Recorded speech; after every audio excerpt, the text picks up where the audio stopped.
concrensa menne you boy for iti ye no ma mo ha ye dim se timber dwuma no mo ya omutuotua stone pesi kan kese de ma aban de bi ye kwan ni nyina no madwuma no egu. That is why I was giving you this simple scenario. That what happened was that omututwa ni omudi nkraka nyina obi disika 500,000 to 5 billion 10 billion what trillion na begu oba ya soldier for the TID for fankata amro ni ya je free nsem kayaso waboka 10 billion kayaso beta ko for nsem bi so koye bi kayaso me sere bi bisa wo beta ko so koye bi ye to so mienu nnua ni etwa wie ni ya de konkran ya de enumpo de ni akotimpo de se Burkina na se de ko. Whatever the situation is, your forestry checkpoints everywhere, your police checkpoints everywhere. Kayaso, and also in Tisabio, and then so here, and I'm in famine tuma, number Traquayano. Sekasa, Kuka didn't you come a quacochichi. Have I been resourced to do that? Can I even do that? Okay. Can I instruct my Insiamenum sub chiefs to go by the roadside and do this? Okay. Na imagine say kayaso we am chiame and am you say na do 2 o'clock. Kokotena san kwa the kwan so. Kokotena ha say in case e ko no duru ma mun ko kayaso can you stop the car from not going? Kayaso, that is the reality. Na na no yetena ho ase. E hayen. Ya who meeting 3 good times last 2 weeks. Thursday, yet what any nyina ye shiai. I mean, the only thing we can do for now is to take a decision. Say, young common forestry for to make you go and tell them so and it is still going on. Unlike maybe a chumha now any democratic and any forestry act. Banya chiro act ni say forestry in an anamodia, then so me a buying, me na me boko buying the amamo. It's way na me ye. Ne sabra ne die. Ne shena nan oma ya nkasa yensa. Ada na mumile binti nkoso. So Nana, it is a sacred grove. Yes, it is no wonder we have some. Ada na yanuma ya wo. Ada na ya dabi. Ada na ya yanuma ya wo no. Ada na ya yanuma ya wo no. Sani amani bi enkoso. Inwi a wo so enkoso. Nani ya wo aban sema aban ewo soldier for aban ewo forest division o hweso ni mbom na say nti yakoto sere tesi ya yenu no mo ye timba adwuma no ye gu omadwuma emre bi bedu nua no besa tesi ya koko kura ye to ye simo ye koko e wo forest mu ti ye nto dodo na so koko adwuma no mo ye itini nyina koba de mabeka kyo say yentetiye education si ebetini ma bi ase se ye ni brisika broso ni ye sika dan management bi wumpa me pe obi apeso daka papam obi apeso yesei koso dan betina se betofo abekire ye iti fa ba ye fim okay che asati en create what pe. Thank you nana ababod ye totoye boase man na wasenjira wan me da wase. Thank you. Na me obokoso. Niye me bombaye. Niye tabesi. Niye tuyam randia no mofu. See forest. You dura na as a chanu machine. Ebiemo be wu obre. Yes, about 3 people. See forest no bola bre koya okru. Paka humbe.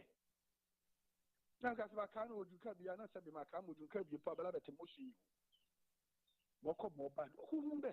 Edura paint yes sere randia no mo. Bada Roma. Yes, wine koso Forestry Commission, Regional Manager Boss. Yes, some more from an NC form. Yeah, the mobile said, Mama, boy, forest you who buy a maye, Bada Roma. Yes, Remo. You did Bialas in Jeramoy. Thank you. And we'll book you your soup. Nana Elio Payne, Inzuzia Hine, or Sanso, Chidom Hine, was a also traditional council. And then as I pay any on so Eddie on the chair, but. I've been joined by my one and only regent.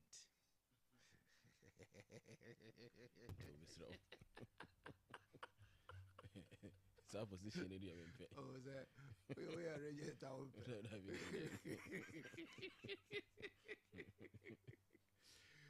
We are regent. Oh, we are far. Oh, we are regent. We are regent.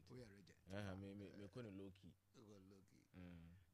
Before we go to the phone lines, I mean, yeah, because me that's na me say anope woni nana chidom hene zunzu ahene edin komo bebre and with regards to SHS students here yeah say be jo mo mutinu afu no I think say tete atempo na ya fama bedru ne no ene nchiremu a nana chidom hene dia ban ya me worry ma men kan oba bi messages enchiro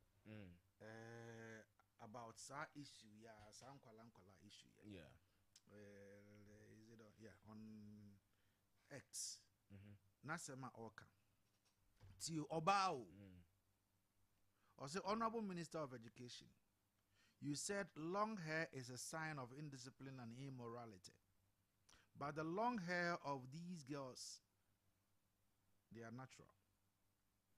So if natural hair is now immoral, then what about your wife? She wears weave on made from someone's long hair just to look good for you. Even the headmistress of the ASANTE girls wears weave on. So if short hair means discipline and morality, then start from the top.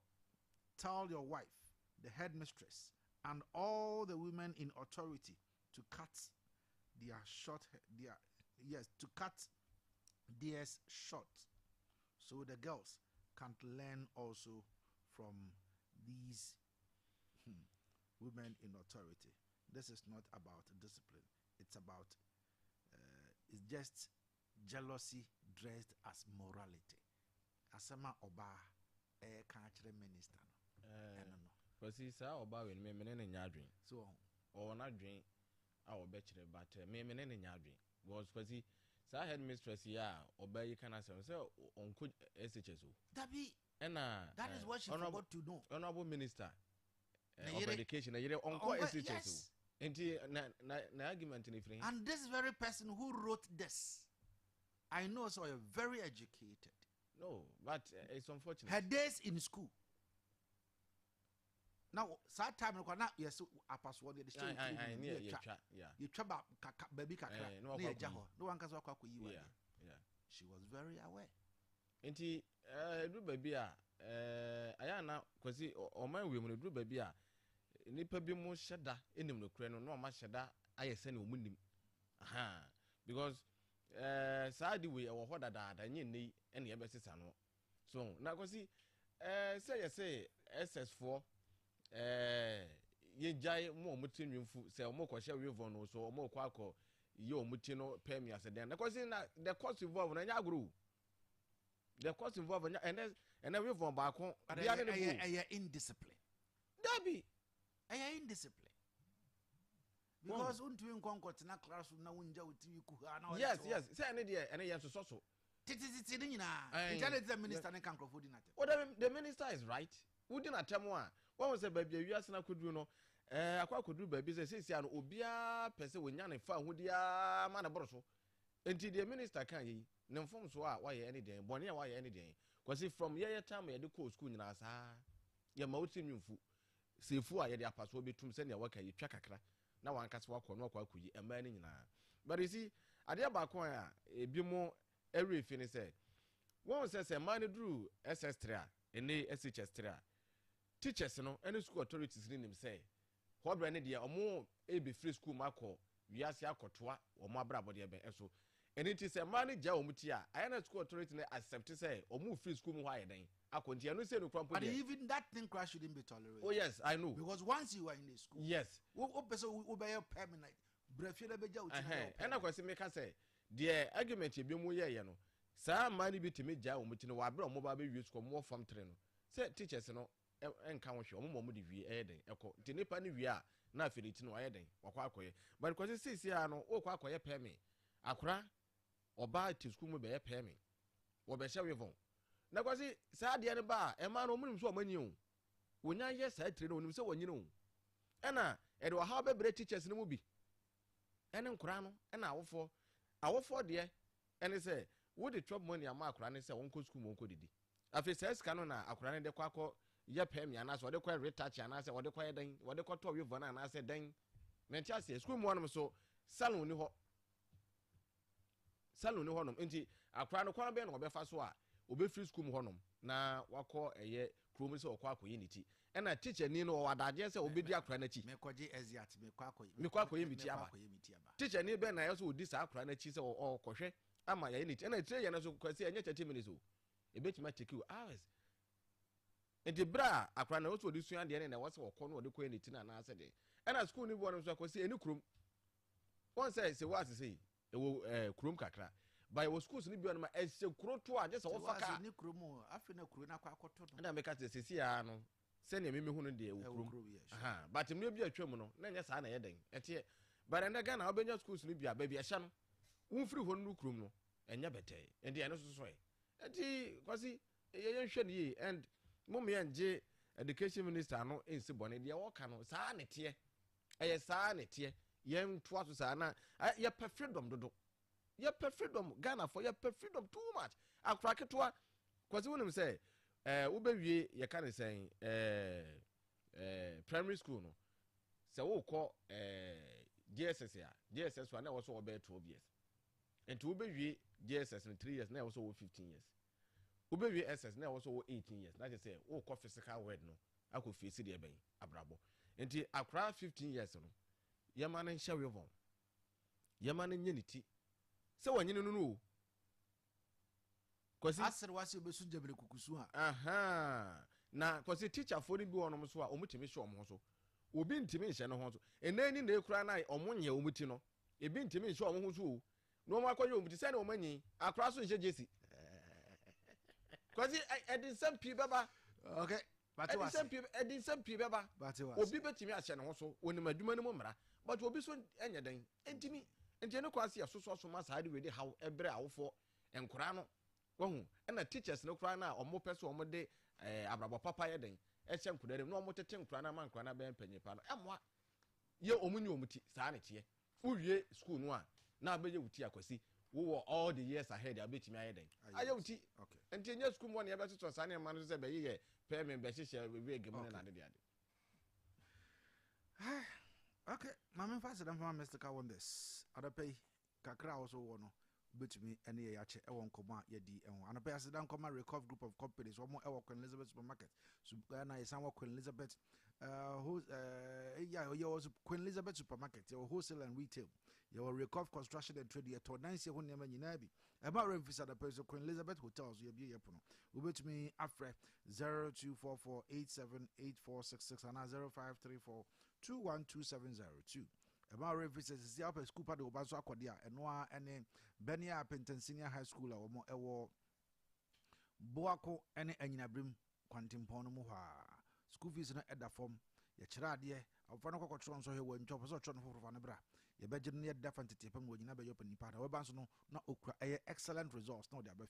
Your programs are how do I be at general arts, general science, home economics, business, visual arts, and agriculture science. We wait me after school in penning for our 0244 852885 and our 0243 109583. Sarah Sudan a me come for a pure health clinic at the amount. One more say one more add one natural products and add a better what benefits I would want Wunya be better can be tessa. Mr. Wunya be now no my base you. If you two see Ariano at the amount, Saran so and a hemorrhoids, I would on any cocoa, maybe to us yet.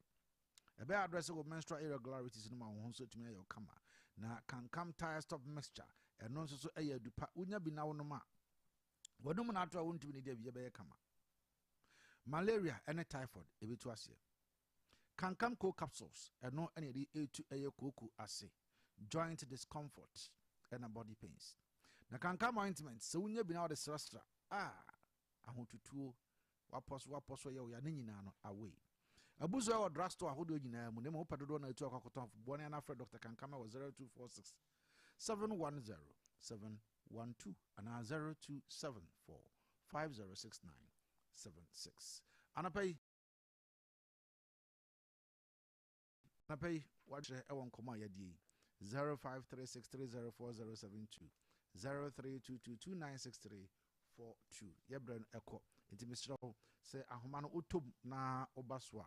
Now so no wadwenche no wabonito nti wente wam ede amame na ese bibia atumi awie peye ansana mystical wonders asori na fe Bugatti ene prof ede agudie mu nsem no ede apa 0536 304072 0322296342. Hello, good morning. Yes, sir.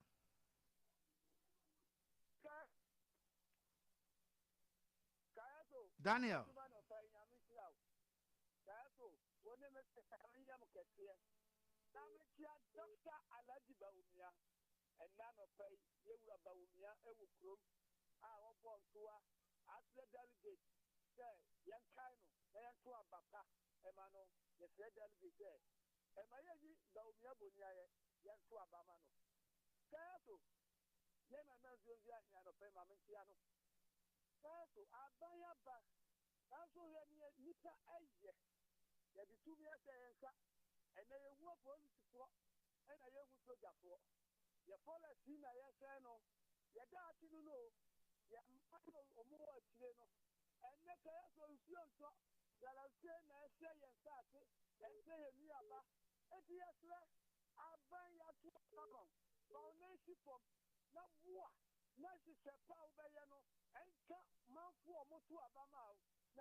Okay. Daniel, maybe ready to thank you. Hello, good morning. Good evening, Wasem. Osman Kasa.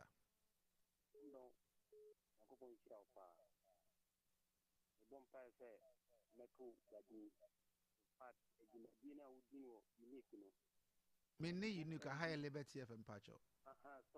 Sorry. Liberty. Jumana udino honom no. So any one a Jumaura Mr. Wendy. You may be not liberty. Nay, move be more, yeah, Japani and Yabi. Because after we are estimated, you may be only Messica move you liberty. No, so any papa, Yakukunchama. Now, Yana is the answer. Yakukunchama. Now, say, a putuna or two Ghana Mabunu Fono. And I send my minister and so kind and so. Begin to Oma Shumuni Yena, Abitena or Bukosiano, and Kosi Mom. Now, Omantoni, maybe there's two and quite maybe. All right. Thank you. Hello, good morning. Yes, sir. Mpacho Kasa. You Kayaso would have made our Matia on a fire, no matter what Fatah to Pakuru. Now, Kayaso, and learn of a wabba, Mapana, exactly Yadanasi. Namishan, one to know. Kenny Church of Panic Kasama, I am the Sapano, Nambashan, Yamintinuko. Now, your cousin, I'm saying, your policy, Yamana, may I find your policy? The young is in any entity. Say, I did the entity, I like the entity, Nama, Adina, Echo. The king in Tambo, saying on a man about the in and Tambo any day. Then you should go. They yet once were, Kayasu Messer, and Penfono, almost forcing yet the Numan, Pranis today, Benya Dimaya, now or Matimaya day. I Jakalam Sim. Kalamson, you call them, really tell the program too. The beginning is here. I know also the fear of the American about what yes, continuing quiet, until it's only a Biaso. If you also to them copy your big or Cobocron, to say, why a mouth. Or Cobocron, why the Papu, to say, why Danayama, or Funny. If you ain't for any and come near Fortuna, then I think that the idea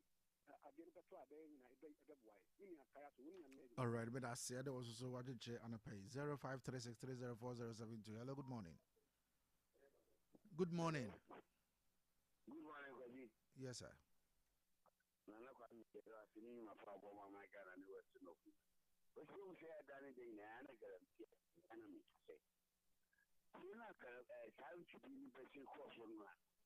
On him, Nancy Wukumo, or so would you begin this room? Let's see your tire, you know about for it. No, you say if you ever could do cruise, one say, yes, you may, yes, Catty, or my penny says you may want to say, you should done it among my mother, Papa, a cool crashing. It's a quarrel. You may be a police or barriers or crash always 10. It's a multi who says, I do Roman penny say, me and Tucker, I'm saying, I'm saying, no, my mother, yes, this year. Now, on my sham, my mother, if you didn't have a shadow, I say. And my son is basic, yes, legacy. But yes, you didn't go to do, if you didn't watch on Martin or more, almost 6 years ago. So, in any hour, so my penny is how I show almost 6 years ago, and for sure. If I buy any papaya or this, I didn't do the show. Medas, Dana, Edo was watching Nana Pay 0536304072 0322296342. Me bread in tea, ma memfa a last caller. Na yemfa insi ewa sina yema akwena agudie mu akomfono emfa agudie mu nsem emfa emro. Good morning. Good morning. Good morning. Onya krado na nimre so be kasa radio so ma me fa si wa me fa ofre for be da afre for na nyina se ni obi adwenkyere ode ba ye the right time no ye be activate phone lines na ma na obi anso di na adwenkyere ye aba masaka quick one yeah go see me sorry so no social announcement ba ku bi wa no say ma me fa ntwam tel na yenko obi dia ba be dan say obi ama na hwe ne ma ama na osunwane obi ama na hwe ne ma ama na osunwane a wo nipa na obehwe ne nkoda no ama no obetua wo kayi pa in fact aketua ne ye akire se e wani mu yi papa na okire mu a se nipa no so ohwehwe no ope obi a woye oba na woye obi a osuro nyame na se wonsaka se adwuma so a na woda suban pa edi ekire no a ya de ya sika ode ma akra no besan edi bi aka ho na ode ama wo we nyina echi no otem so a obemu aduane ya che so obedidi imprensa anopa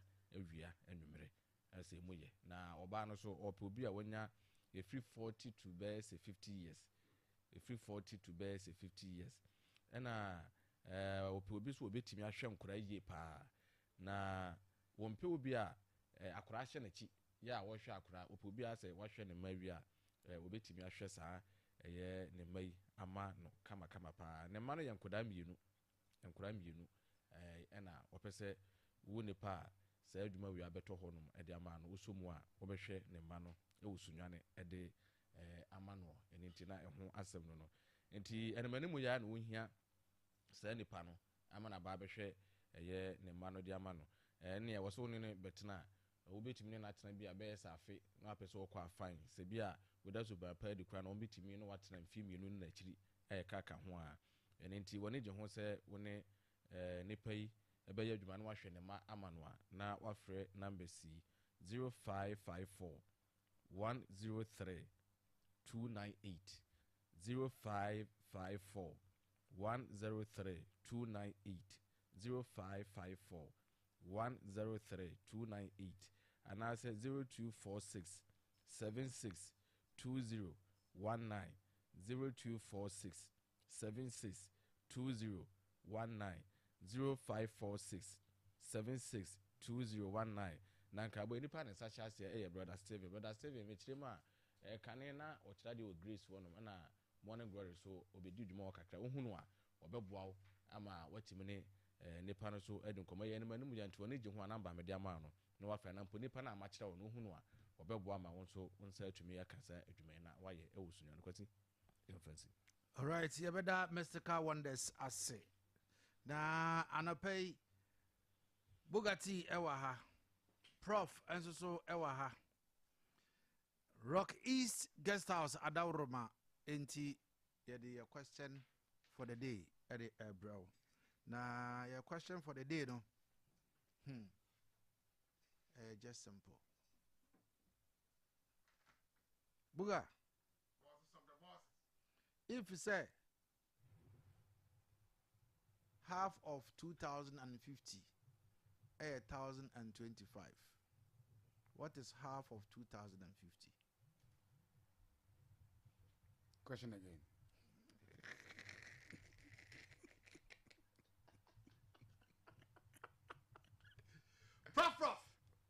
Boss. Good morning. Good morning, sir. That's it. Me adu me ho your boss. Me patcho na ma math na ma class. Ade. Say e maths na mo. Patcho. Me ha. The class no can once and say a teacher on weekends ana who be fan. Me ha. Mathematics teacher no win them Absent. Tim course is can wo. Yeah. Set maths party boss. So the bomo. But the question I asked is just a Now simple when question. sounds so ya dear. One we are what tribute to me I say. There was a card And the midweek. Patcho. Boss. Yempe headache. Command the crank. Bugatti, Press. you don't have answer to what? Now, what okay, I no, just said. no, minister so be a crowd. Yeah, come again. I can't be near. Come again. So kind of back. Yes. Come again. Boss, come again. Come again. Okay, more than one phone. Yeah. Oh, no, say, Calculation. You cry. You ain't calculating. Because mass there. Me say half of 2050. 2050. Yes. Is 1025. Mm-hmm. What is half of 2030? Half of 2030. Okay. Hey. 20. That be yeah. Where's your bisa Google? That be na go on ni mass. So we got any mobile unya. That be Bokra unya. Hey. Asa me krani. Buga. Boss. What's the half of saying? 2050. 2030. It's 2050 is half of the 1025. But I don't know. Was it half of 2030? What you say? Half of 2030 there. Let's say bread.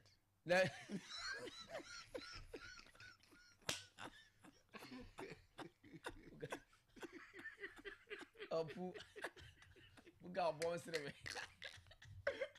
But I don't can intend them to do. Oh, half of one is but I mean, you have a friend paper. We'll be able to, but you need to be able to. You need to. Boss and man was here bread and man. Yen salonko. And I bought was a win. Oh, anyway, who be that? But there's a grab 1 year the meko on about 100 juice. Nothing in your way. Yen science in a neighbor. Wednesday be a science. Okay, for mass. And I deserve the card you grab. Half of 2030. What is half of 120? Me ain't here, man, for almost betty. Yeah, okay. Ma men call into the phone lines. Boss Obia Betty 0536 30 Boss 0322 2963. Question we pa there. But yeah, said out. More good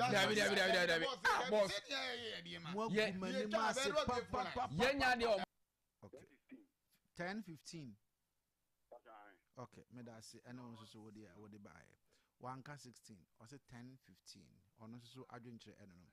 0536304007. Then I asked just a simple question.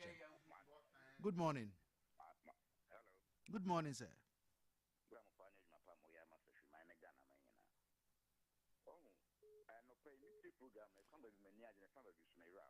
Pacho, I heard them a free ho. I heard them a free ho. Question na me beside. My question na me beside and once and I may pay. Mamma Shawi. Hello, good morning. Good morning, sir. That is a. But I need more answer. Oh, Baya. Yes, sir. That is a. But I need more answer. Oh, Adam. And a pair good mem and animals, mammy. Oh, but 1015. 1015. And 15. I said there is some more cards for me to cry. Okay. And we are Aquaba. Obaya Aquaba. All right. So Obaya say 1015. Okay. Yate. Ma yemfa call away so ewa say 0536304072. Rockist Adauruma. And yadi the question for the day Eddie Ebro. Hello, good morning. Good morning. Good morning. We are my last call. I'm Pache Frozen. Brako jo ana baby na wo hoda hodom na me se anya ho na me wa no pay sa phone in segment ni ya atwam why phone segment na me na just ana me se me question na mbisa na me bisa ana me say education minister hon dey ma free ho mpacho the phone lines that are activated no just few minutes ade bi na ye nti me bisa question answer na me pe nti sa political phone in the ho dey ma free ho no but I'm memfa we hello good morning. Good morning. But you say, oh, PTA. Now come here and boy, is this so power, most power? Okay, my means you.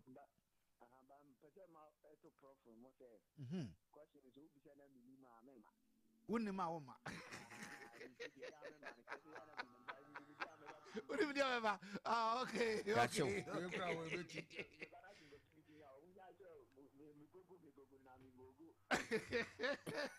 Oh, you see your life. 1015. Thank you. All right. So PTA is a last caller. And I am very, very shocked this morning. Say, well, all the callers, all of them had it correct. And a broma do any mentals a wooden bulgati. And cancer. And yes, and cancer.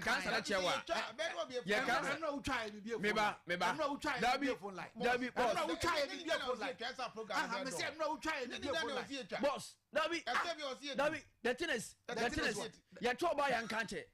You take beauty and can't it. And this and can answer by ya. You miss out on one time. Oh, boss, just come on this question. What's your buyer? Some of Sanka can. What say?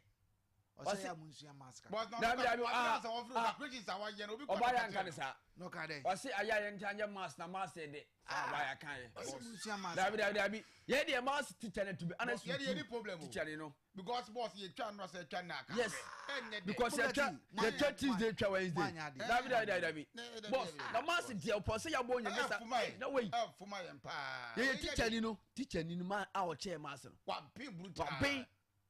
And our master the day. Boss, wait. Opa, self.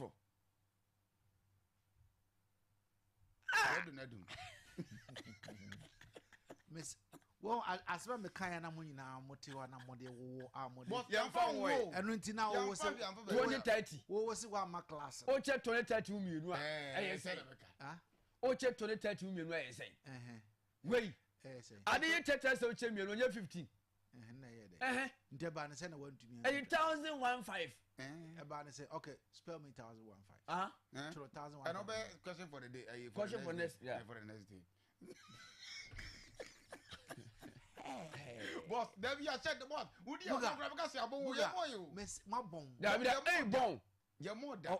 Or buy us a musia de caca. Oh, buy our boss. Or on time. What just not PTA kind? PTSC. Or friend. And our friend. Or see Onima and the Onima on Fred. Next, you can't now with him. That's an ancient bed 3 weeks.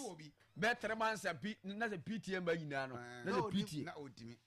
It will be no friend. We shall send out. We never send out. Or what be free. But I say, yeah, you. Massa, it's here and son. And why say, yes, you can get it. And why I can't Obian Fred. What I say, Tina dear. Say, yeah, yes. Now I'm far one boy, answer and a young, yes, Yanka. I did tell you, Chemian West. Yes, so simple. I did tell you, Chemian, and you ready to say, yeah, the boss, my air for my bowing. Yes, answer him for mother. I tell for Madame. Both are promises what you call Rockies. On fire, so we say, and there's a question, yes, you found some Rockies, Wanka Samonco.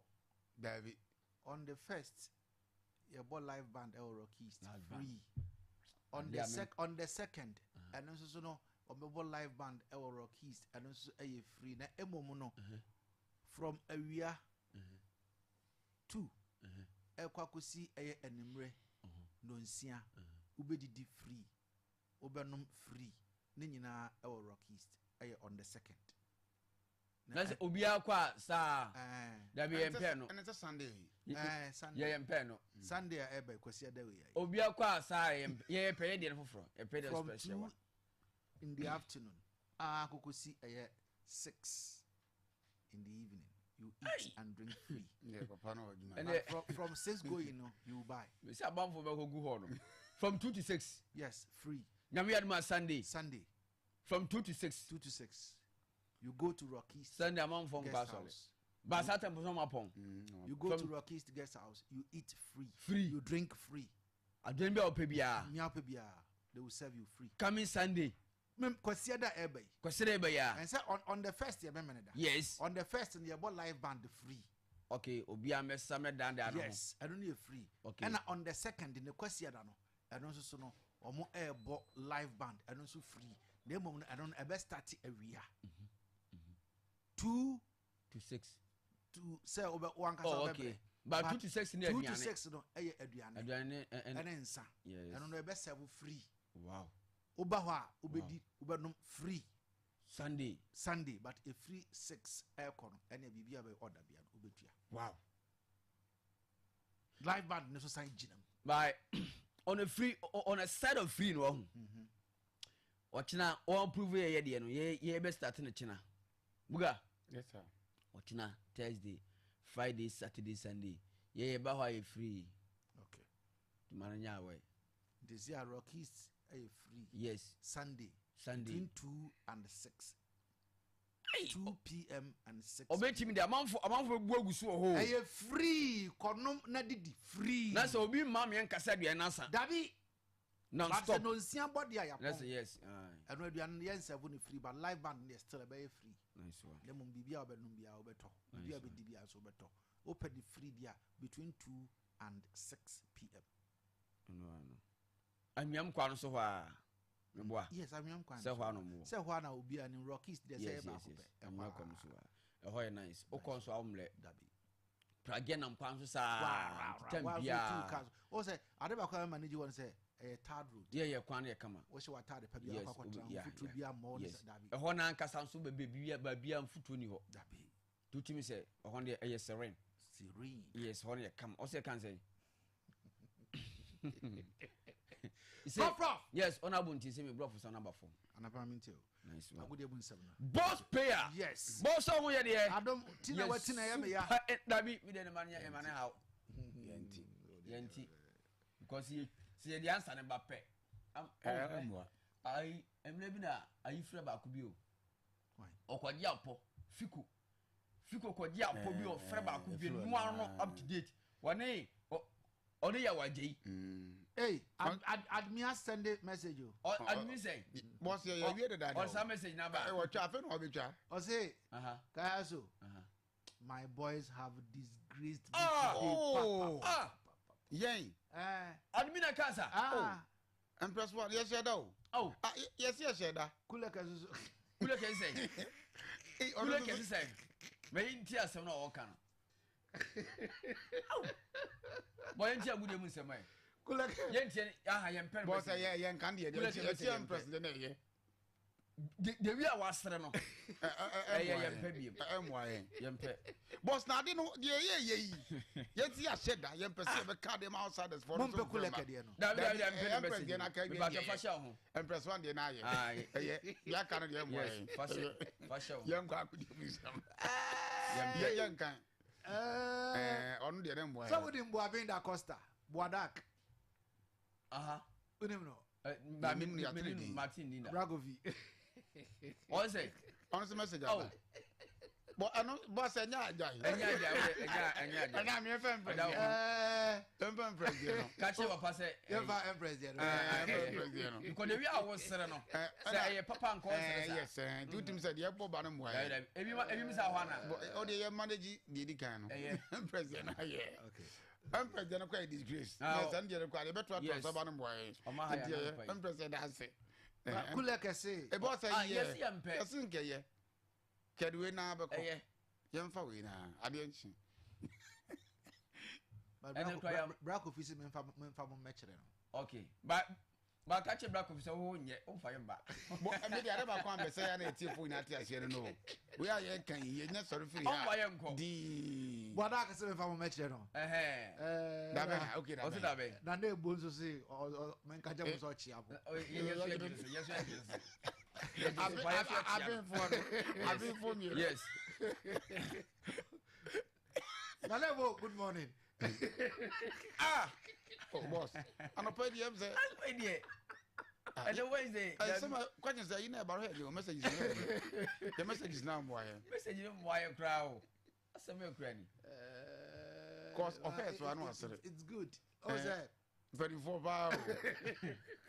But for some, I said that. You must say, Bicha. Your message, you know. E do seriara. E be say who dey o yara. Message no mun sem na. O seriara. Odawma. Message no mun sem na. You is laughing? You carry on. Yeah, yes, possible. Tim say. E do so kula ka stand on message. Afa ye ho. Yes. O say wo pe kula ka dia. But me say me tia say wa send message. Yes, yeah, afa ye ho. Yeah, yes, possible. Ebre no ko. Ma me tie mu. Adne ho. Buga yenko. They say about be try ya mo. Yes, say you buy be try question. You buy be try ya de. Yempe trouble. You be try ya de. You said that. You say you be try ya hu.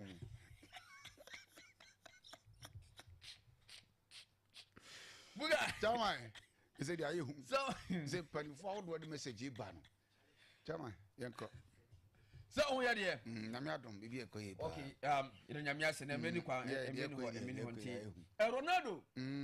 Oma say Oma say ko free. Ronaldo dey. So this is free. I was so fit you. I was so fit. Ken's cap for free. Hey, assembly hu. Yeah. Okay, yankwe and emeni ho.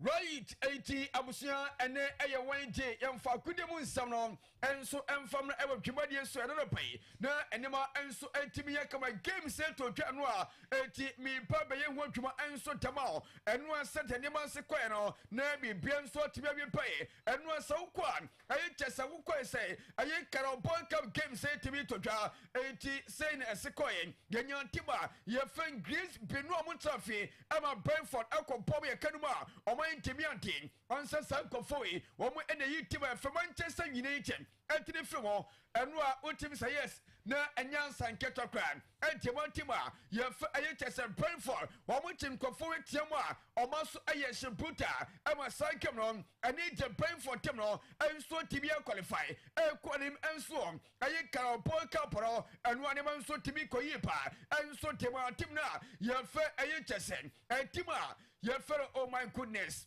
80 Mamintra, Memfa win and Massa Bear, and the man soon petty make a appointed. The winner question is here, son. As I said, machine so ye 80 hours 7 young cake. Na Yato Bantino, Muga for him, mammy. Na young trust at the man so be Tibiaco. I will Jimedia so tea, ye and one came some mammy. Na Manchester Tenua, and never as a quiet and so, sunset machine and taming. 80 and Ekakra, na and one told him say yes, I tell you, Syria. I came to be and so to me to jar, 80 at one salon, and so to part to body so, Nabi Ben so to be a cover, na anyone. And so to me, Jinasa, and Yan Kataka, 80 and we see, and I ultra a year comes now, and see a coyan, and one Gilby, or Mutafi, or Murusu Cano, I just a Kaduma, and so Timon, and so Timiante, and Ryan Yao Pobokwa, your fellow company, Omniform Cameron, and so to me quiet, and it is a 1-1 draw, and my name is so to me pay, on politician, and Tima, your fair form, and so to me qualify, and couldn't him and so, Yan Tima, your fair resam, Esha Kabacom, and my captive, a company a cat, Menua, and even so to me coyen, and so Tima, your fair ayetesen, a young resam Tenua, we a cowboy comes here.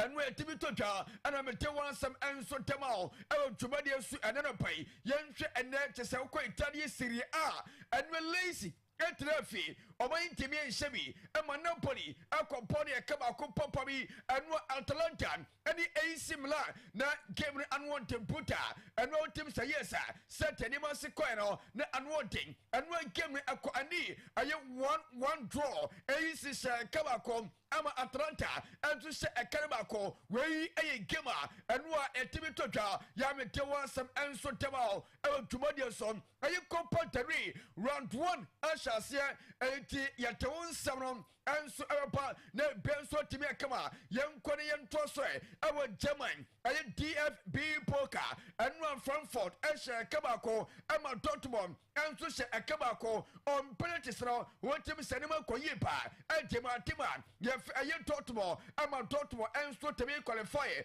and what so to any chema saying a Sequoia Yanya Tima Yef MC Hantem or more Antemia Shimmy Emma Han Bacon Compone Kabako at young Bacon qualify Yenya Tima Yefe Hunter Belly woman shall come in son Emma Pobokwa your first FS Beckano, I want so intimiante. Yenya would beck my intimiation. I'm a hosting kill, Ashana Kabako, Yenya Tima, your first Becker, or my intimiation. I'm a boom, I could put a Kabako Popami, I'm a never so to me a cover. Yenya Bosia Monte Copa, woman shall come in son, I'm a Pomokwa, your HSA, a Karushan. So Itemo Bako and no way a Kama, a Timito Tanua Tima, your energy and your corpus. I say, come on, Ali beloves it. And so I say, a canai Emma piano, and so Timmy percent bully. I say, come in, a home film, and so say, come in on penalties and I send bully, and so Timmy qualifier, what Timmy Sanua, where a Gamsia, and where Timmy Toja, Mete one some and so Tamal, I will Tumadius and another pay, yet and yan second to enemy. The part of 40 face Pocoroso, now Yanti and then Gamsia, a petty miantota, now Pipian so Timmy Kama, and then say that get Rosso, and so DFB poker, and the Pomokwa, you fought a more traffic, where I have fought, one new Pomokwa, you have Edison, a Kaisa, a Kasarota.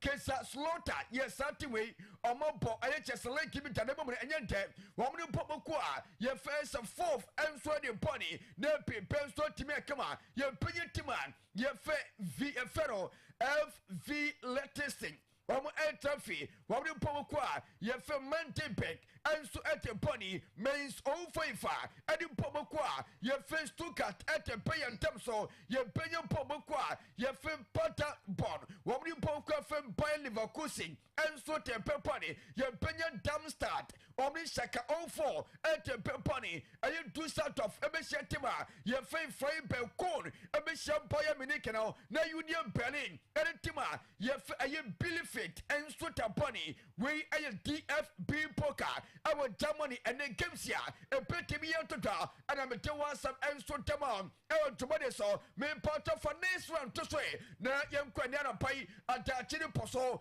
and then test our game, at Tinesina Setian, Swansea City, and in Man City, at the Pony, our Carabon campus like him wing, I am 745.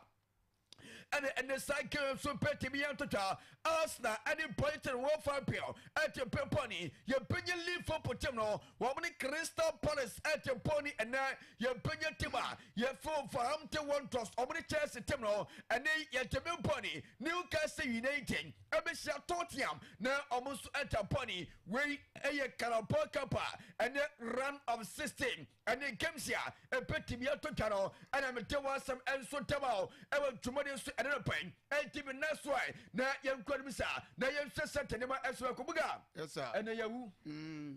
A bunch of them buying Bomo, Aquatic Player of the Week, and the Premier League over the weekends. I pay some performance, Aquan Kino, a bunch of them buying in Bomo, your second tomato for Manchester United. One and a Corenia and Romerton met a nomination on Empire. A bunch of almost this weekend now. One performance a super watching player of the week and so one and a tough face book restaurant and Los Community Queen. I will fear me part of a last or so. Now you're interested and never as to our hormone and it so to a wolf corner and the qualifies also a man side and Morocco is a Morocco qualified Zambia Mano almost what to be qualifying. Tanzania man qualify, Malawi a man so to be qualify, Algeria and so to be qualify, Nigeria and so to be qualifying, and what Ghana mano and so to be qualify, Burkina Faso and so to be qualify, Kenya and so to be qualify, Yabenya Keveda and so to be qualify, Bayana and South Africa almost so to be qualify, and Senegal almost so to be qualifying. We say, I WAFCON 12 nations countries almost WAFCON and I said some and so table to what is and your secretary for last one to so na Memphis Nabugan for Fisamo and Mabuga. Yes, sir. Ronaldo money who say the idea. yes, and one tea and one King's Cup or Marco Film. It yet as so may come in. Anna sa. Eti mo baako we ne show up na wa film eti ha adwen we quarter final mpoma wonder baby ha adwen papa Ronaldo team dey e was so ya na ofi team no ko ana sana pa de popompe se kro monster emfa sure we league ya sha se na so moda first you e ya kan sa ati ya foma e be yeka buga enti afisam okay usafo papa wi am no se jana pa mi so me da afisam kakra me nsa kan de be wi na afi morning show ne mo na san so atro se be ko no pa yi ni akodi nkomo ka oni se no Black Queens etimi bo WAFCON qualifiers wa crowd sport instead the omni se Black Queens man ya de o de timi share kan nine ama Egypt ent play anything at Doris Boadua ebo hat-trick play anything the comfortable we mum and a bogos asma Black we na say aye 7-0 on aggregate na me ya dom na me advan next year WAFCON ekoso Morocco no ma ya isu ko akwa gina Ghana na na me say coach and there came last book again no and the coach Adama Black Queens say say odamana semana ye juma pa yinte wa bra no obo Black Queens ma ya no so abaso no. We're super happy. We had a great summer when we took the bronze medal. So of course we want to play the tournament again. We also know that the potential can give us a chance in what's going to be the biggest tournament in the women's football history, the World Cup in Brazil. If we make the top 4 in WAFCON, so these have been 2 extremely important games for the team and for Ghana. So extremely proud over the girls, how we are winning both of the games.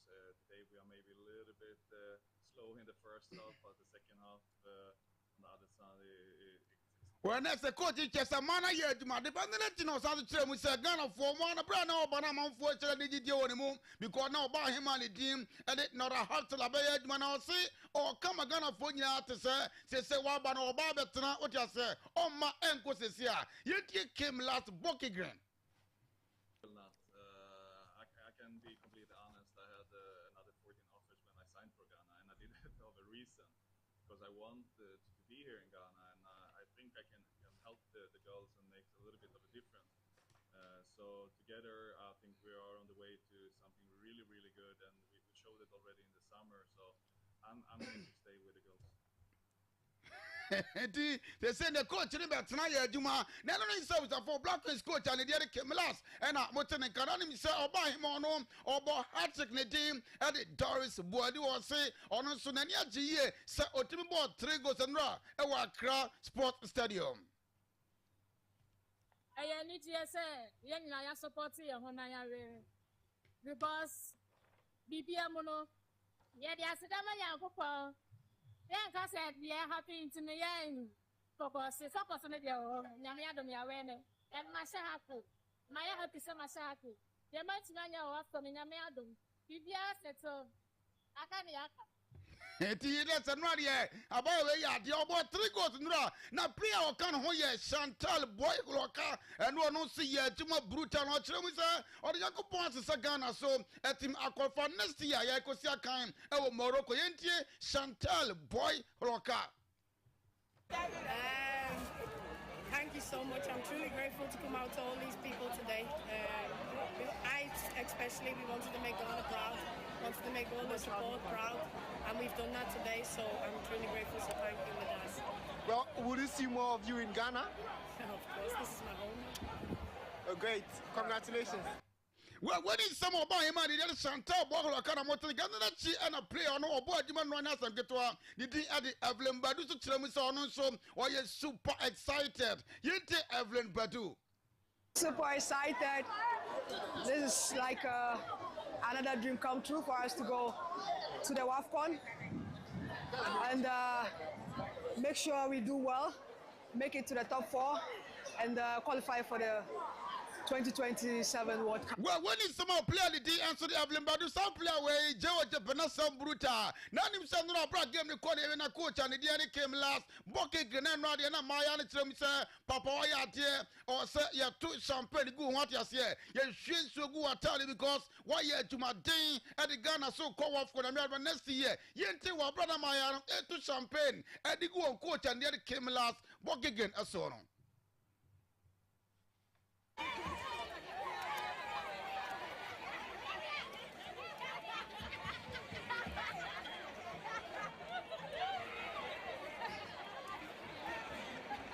Now say it's about celebration. No, there was a phone at the Sakra, the Allegian Kwana. Yes, I touch any Komoka Academy so Ramo, Government Communications Minister and him, and so the fellas scratch for the Chemusa. On what you want, yes, here, that's Ghana Maya, Timamu Yanachi. Now, I'm winning bonus is not an intimate and Argentina or Saban Intimesa or Panini Wafu. So I say, ye two beer, Sika Ademano, Wabro, Juma, and so Yamo, my God, Felix Quacho for Suono, and a Government Communications Minister. Well, it's a bit unfortunate, but thankfully it appears that there's some resolution in sight. At least yesterday, I thought I saw them show up for training, which is a good sign. It means that they have some confidence in the arrangements put in place to ensure that they are paid. The delay is not acceptable, but I think that the sports minister is working hard with the relevant stakeholders to ensure that it is resolved. Going forward, we should avoid that. Yes, I was saying to me, I know quite nothing. I was tell me, I don't want to say, Obia, yeah, you want to say, Black Queen's money, yeah, Mafia Blasters, Mamma, so yeah, Juma. I was saying, you Tio equally. I was saying, Tio Biaka, pardon to the money, yeah, Juma. Not your Tio Mamonica, any time, man, Sabi. I have been Tabia Bano, on Nami Hobia, so Blasters, it be 1,000 Ghana, some man, and 1,000 Ghana. You take Felix Quachi for Sue. Well, that would be quite unfortunate. I think that we need to treat all our athletes equally, irrespective of gender. I mean, I even hold a view. It may be controversial, but I think that we should be paying equal wages to both men and women athletes. I don't see why men should be paid higher than women. That in itself is a difficulty. Delays are not desirable, of course, and I think that we should take steps going forward to ensure that it does not recur. Sometimes these issues occur, but I am grateful. I am gratified that efforts are underway to resolve it quickly. So well, what is some Government Communications Minister, the other fellow scratch for service of a mountain, not fancy be a just a debate to Pana Matsa, then Maya Muntimin Tiawan, the first reaction to the car, Abano so at the Mayano. No, first of all, I was worried, but later I got to know the president spoke to them. That's Kate. He went to the dressing room and he spoke to them before the match. And believe me, it didn't affect their performance. Who said, issue, so I'm happy for them. I believe maybe we could dressing rooms this year. The increase, let me say, the happiness burning within them will increase like fuel price in Ghana. And it's about more. So, yeah. Well, the way we talk to young coach, the new sunny coach, and the DNC from Pomas, say, okay, sir, Nation Focus, or so on the Quadaniati, but go to Comasado, fruit, Nation for San Idia, Assassin Casa, on him so you take a crab enough for morning show and Twasso. Yeah, what I can say is the English people will tell you it's coming home. Here is a place that I so many tampon. I mean, so we saw 4 months say already nature service for new coach and mountain and can some of the best and now we are about no me no upon Smedia Sabat transfer. Yet a good Muslim were there ASANTE Baba Trump, so the Papa Ghana pay so them on this seminar and so Eddie Ababa to me Eddie water for the great my friend himself Bugatti.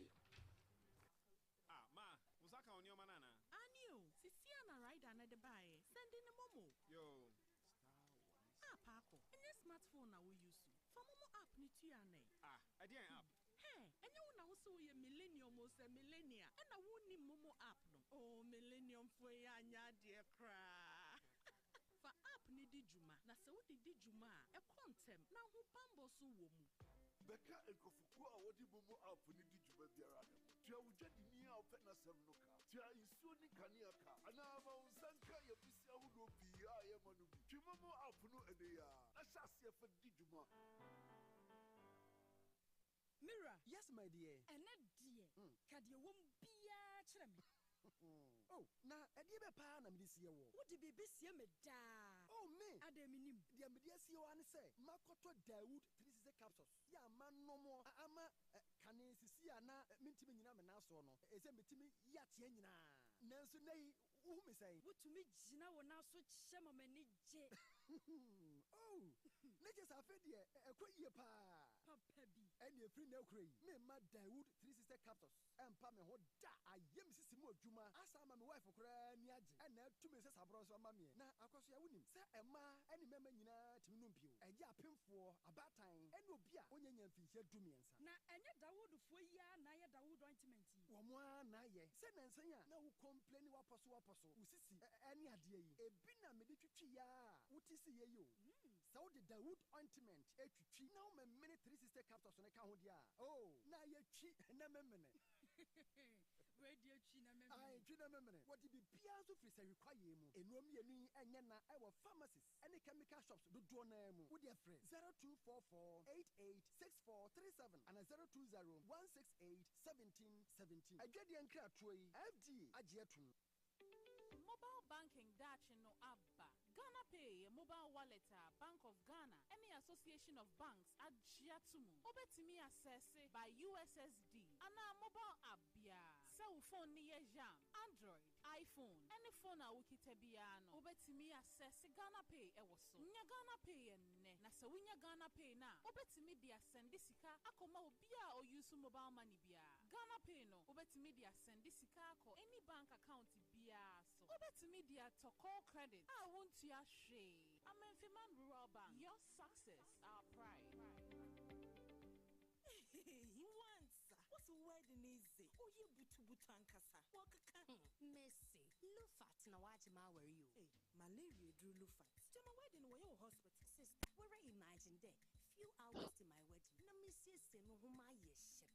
Linketa was Mikunia. My husband is sick. Hey, Jama Tonodo. Never seen what's the water tested positive for malaria? No, never seen one for ambulance now. Ambulance. It's not a bicycle. No, that's it from Kakabo. No, kick. Many wedding gonna me make up Nina. Sometimes nearest pharmacy. So one meji Lufat. Entrance pharmaceuticals for one malaria drina. Inyo. No, na one ter. Mukuno china nenadu. A brand pa. No kuniso. No pona waka that you may kiss the bride. If you want to show day. No, donna. Man, near donne. Injita wuma malaria and kawon to them. Lufat. Eye malaria drop a cup. Sa igedi nkratwe. Edi ahwehwemagia to mu se eye. Abusia ma memma o achia no pay ensan ema akwa aba emfa wo emrage with this aha Liberty 92.7 FM. Ebra so se anapay enkomo kakra o ho no yetumi edie. Na ma menka wo se the Springboard Road Show 2025. It ought to be the Ghana Growth Program. Jumedia Mastercard Foundation any Springboard Road Show Foundation and akaboma ama itumi edi Jumedia di ebro na ye si wo moni so nyina na se wo mbehwe tumi aboa ama mabunu a wo mo so ewo omani mu ne ye mpotem ha no atumi anyansa no dwuma na anya adwempoten pa na abunimpa de aboa wo mo tumi de wo mo dwuma ahodo a wo mo edi na o say na ye de wo mo nwumadie no ede ebro wo mo achinchin miabia mu te se upper east, north east, upper west, north, bono east, bono and ahafo regions ahodo no nyina mu the teams ahodo no ekọ no kodi dwuma na the team Sisiano is now set to journey to Oti, Volta, Eastern, Ashanti, Western North, and Afi Greater Accra. And yensa aka wo mo ewura baako a ye na ba bedin komo na yahwe aboa ma ono so ede nchremopa ede amaye na anapa yenkwa ahoma so na ye ne Mr. Ishmael Ahin enkonkodi enkomo aja anapa ye ma chi mejo so mi bia ba cho ho ye de adom na pomo nyame adom so me ho ye pa Jumadi mo afiri ase achinchin miamia ahodo nia obi bebiza ne say mo journey no how has it been so far across the regions modikan akwako chinchin mu adi jumadi e wo ho yo nyame shao pa so far yakọ 11 regions in Ghana na anopa mi no kasa no ye was central region na nyame ya adom china ye central region there no journey no so far very inspiring because ye share Ghana growth program na se no na ye ni so ade hunu nyina ne se mebunu Ghana mebunu in particular omo beti agriculture and vocational skills ate na omo hunu se adwuma nkasa wo ho no mo a sen se wo de won be se wo dem refem na waka se adwuma ni wo mai mu enti yesu ase se ye call across the country no yesia mebunu empempem no journey na koye inspiring because ye hu mebunu a omo ni abre epese omo de wo mo nsa eye bibi na opportunities e wo agriculture mu no omo ede ye adwuma enti amana kwakoye ni jesem de amaye na wo hwe ye nuanom ye ne ye ma omo che leadership che creativity a na kire se eni da so be bri e wo ho no mo magana mebuno obi be say lessons mo major lessons obi be ka say mo ide mo call ye no lessons ahodo and highlights ahodo a munyae edi free the regions visited no so far anything. Hello?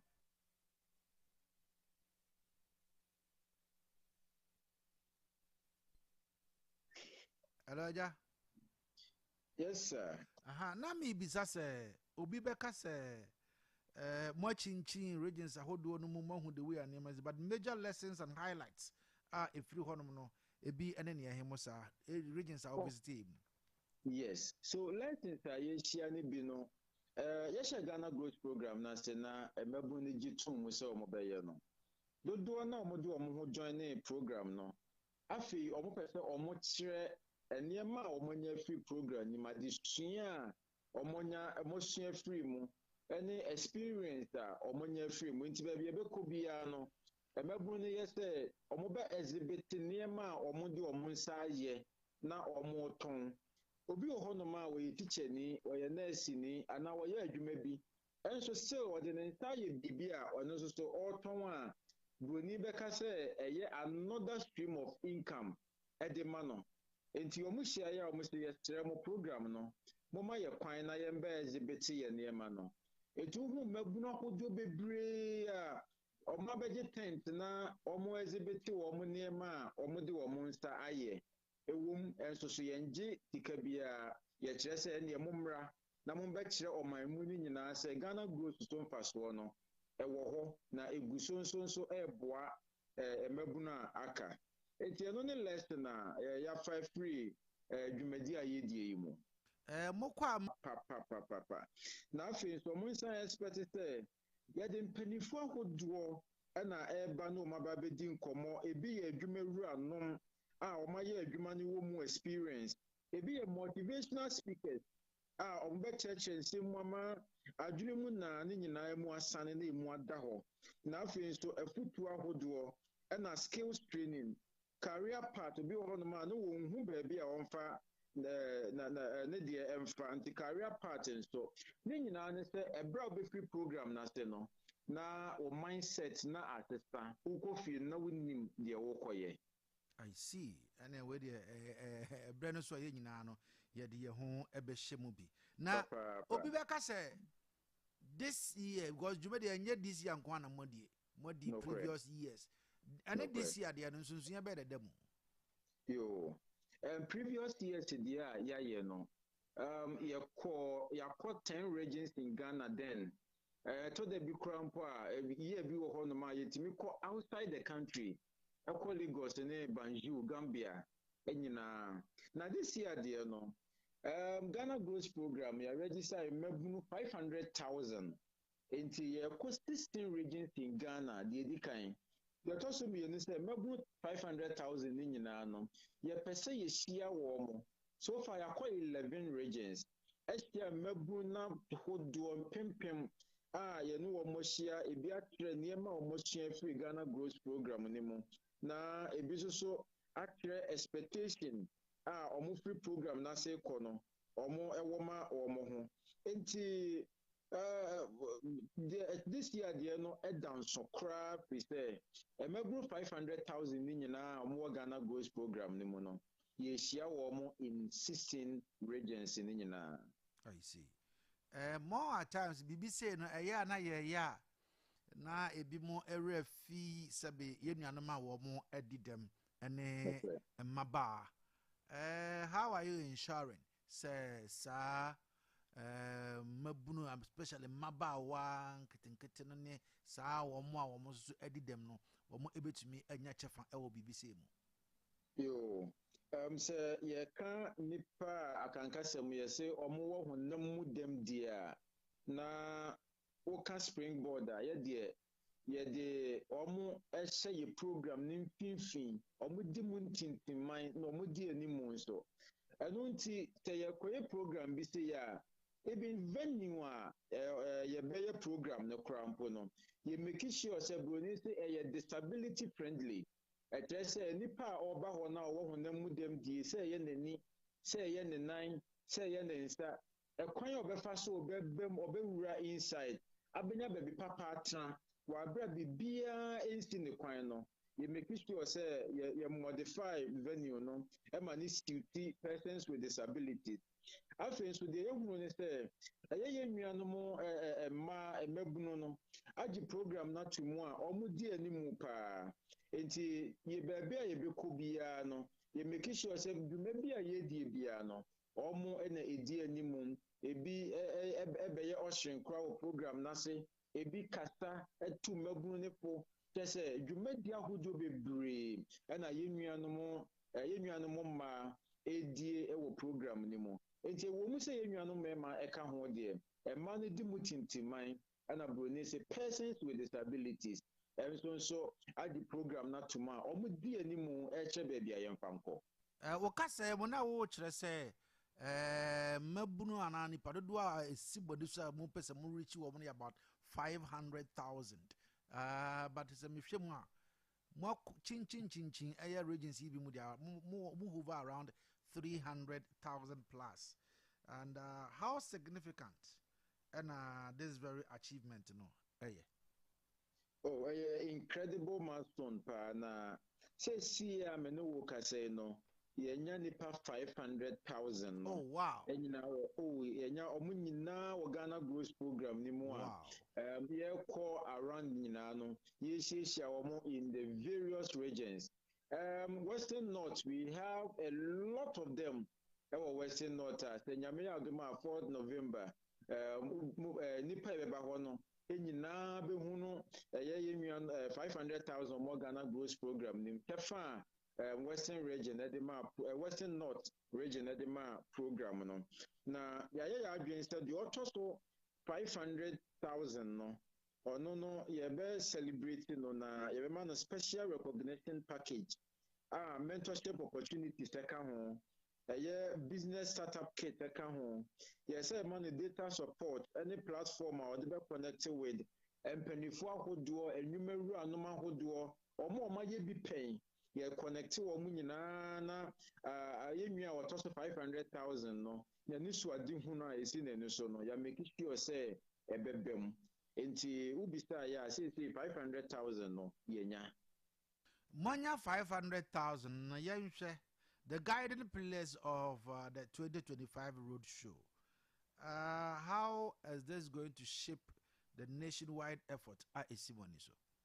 Yo, so far, yeah, say a year, a juma, ya, ana, a mabuna, jia tumu, persons with disabilities agye ato mu yɛn nuanom mmaa nso agye ato mu no yɛbɛ celebrate saa gains no na impact a yɛnya wɔ mmabunu no so no yɛ consolidate ne yie yɛhyɛ mu kena ahyɛ mu den na anisoadehu no a ɛwɔ yɛn anim nso no yɛahwɛ na yɛastrengthen no na afei yɛwɔ partnerships ne ayɔnkofa across the country Liberty FM ɛberɛ bia mogye to mu na moka yɛ ho asɛm mo nso moka ho bi nti yɛbɛduru a yɛhwɛ sɛ ayɔnkofa no nso yɛbɛhyɛ mu den ne yɛtumi agyina so de aboa mmabunu no ama ɔmo hunu deɛ ɛkɔ soɔ na obi ɛfefa a wanka sɛ menim deɛ mɛyɛ wɔ abrabɔ yi mu ɛnam Liberty FM so nti no mmabunu no ahodoɔ bebree na ɔmotumi asesa wɔn adwene wɔ Western North a ɔmo yɛ nneɛma ahodoɔ bebree nti yɛbɛduru ayɔnkofa no yɛbɛhyɛ mu kena paa. Yɛhwɛ ɛyɛ youth engagement any transformation na what kind of impact na muhunu? Okay. Say impact a yɛhu ne sɛ mmabunu no ahyɛ ase a ɔmo yɛ small businesses in agriculture and in vocational skills. Ebi nso agye ato mu sɛ ɔmo bɛyɛ youth ambassadors na ɔmo ne ɔmo nuanom a aka adi agriculture mfasoɔ a ɛwɔ mu ɛna vocational skills nso mfasoɔ a ɛwɔ mu no ɔmo bɛyɛ ambassadors for the program na ɔmo akɔ communities ahodoɔ ɛne ɔmo akɔdi nkɔmmɔ nti wei yɛ transformation a na yɛhyɛ program n'ate no na yɛnhu yɛ nso baabi a yɛdure no mmabunu no agye program n'afa ɛna ɔmo ankasa ɔmo ɛyɛ. Na wo ka sɛ mobɛkɔ Oti region mobɛkɔ Volta, Eastern, Ashanti, Western North and Afe Greater Accra. This very upcoming regions of Mabekobun, what should the people expect? Okay. Can expectation vision. Omafe so addition and networking. Bebe bedru bia no enipa mo bekasta no omo aye bi pen it omo do mabra bomu ni omo dwuma mu isem na ebetufo. Afe so exhibition na meka ye mentorship sessions so eka ho bi. Enti just opportunities ahodo na ye be no eka ye ho aye de bre emebno no so they should expect it. As a partnership and how important are these collaborators? All right. So they did kind of Mastercard Foundation. Ghana Guna, yes, our multimedia Ghana, graphic communications. We need to free one of my. We need to free what? There were 150 different partners across the country. Limehouse Ekaho, Meraki Art Ekaho, Aziz Human Capital Ekaho, and Ghana Psychological Association. Enso Ekaho. Ye can ye Liberty FM was doing free, Mujumedia Moody no, a coach and a turning so. Say, ye share a young people. Omaimu any important how 80 and how can they stay connected with a Springboard Roadshow and Ghana Grows activities? They didn't campaign Liberty FM. The Omobeta Liberty FM, a brief year Ghana Grows program. There should be a Springboard. You call your website. You want to your BBA or website in so www.springboard.com.gh www.springboard.com.gh After the social media platform who do na focus now at Springboard Zone and at Ghana Grows Ubenya yen ewo ho after so timi frɛ yen your call center number 0308 255 775 0308 255 775 eso na the chat one is there phone bi ekita wo bia no say the your friend yam phone and your smartphone no offer star 718 star 50 hash star 718 star 50 hash na offer akonya hudu nyina so na odo ho abeka Ghana Grows program ne ho na opportunities e wo mu no so no wanya bi e dia bobra. as the road show approaches your region emuno final pay. The question ye me de pa na ye de message ye de ya asem ni nyina ekọ wie ye no. Menua ye bebu bi etie yen na o doubt ne ho. O vision or idea anko person was starting. Nanso so akoye ne say okoye bi ye obinya support way. Ta adwene no Mr. Oyifri wutrim. Springboard Growth Foundation and no support. Ye nyi sika bia o Ghana Growth Program ne so. Wudi nyina ne say wo de wo ho ebedom. Enipa bi awo aye dwumadie na kwa akiri a across the globe omo aye business leaders na brebi omo tu magunu ne po omo started say wa adwunumupo ayewo omo adwuma enti wo so mentena se mfa won san show dem refem hunu yen na wani so ade hunu no ye mo wanta wachi na emremu mezaina na yada ase nyame nhyira opa me all right. Yura Ishmael Ahin rep Emma Ghana Gross Jumadi. Yadana sana pay any on so dear on ye ache. Ma menane me wana me ba yane amanyofono esinkunya.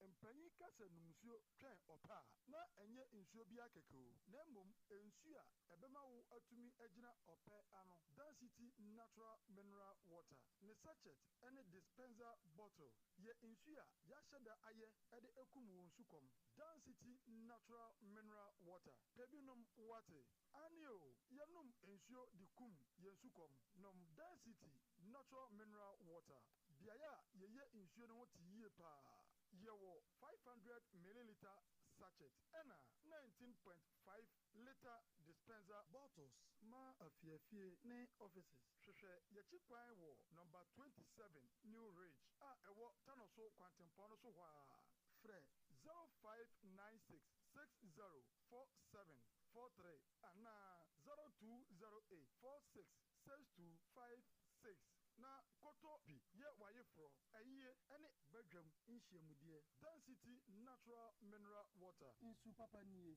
FDA aje adwadie enkrato yi atum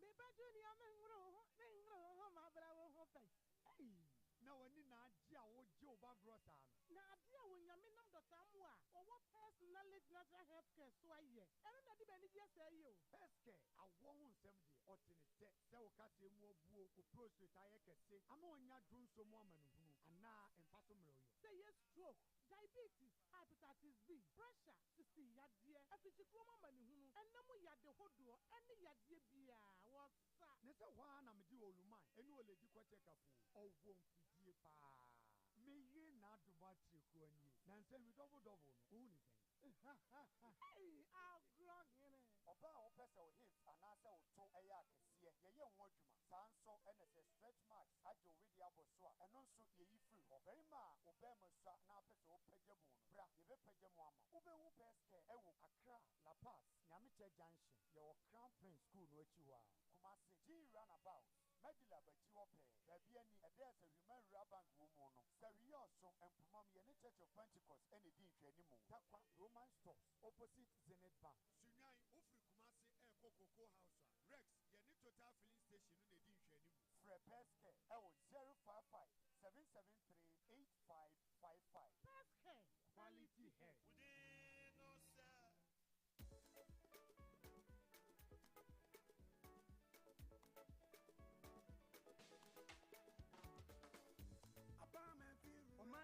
Esan wakwampa ye fa susu yen customers nti apa manfi ura bank abaye bank ya dudu anu age atumu abefu kwanya ye de mani sika ni nyina ye obi wa express automated clearing house mobile money transfer apex link transfer and western union ye branch se didi suwe ye wa electronic banking so eye 24/7 ATM services baby ani se hwebe kwai se hwedwunase asankragwa ene dunko no fe ye switch bankers draft and SMS alert ya ema hu de ekoso wa account mu no eno so ka ho apa manfi ura bank de yensemu ye wo easy loan products ema abandwuma ifo nyina na less than 3 hours na we sa kan loan da About no third party, any comprehensive insurance and so on. Bra Apa Menfi Bank.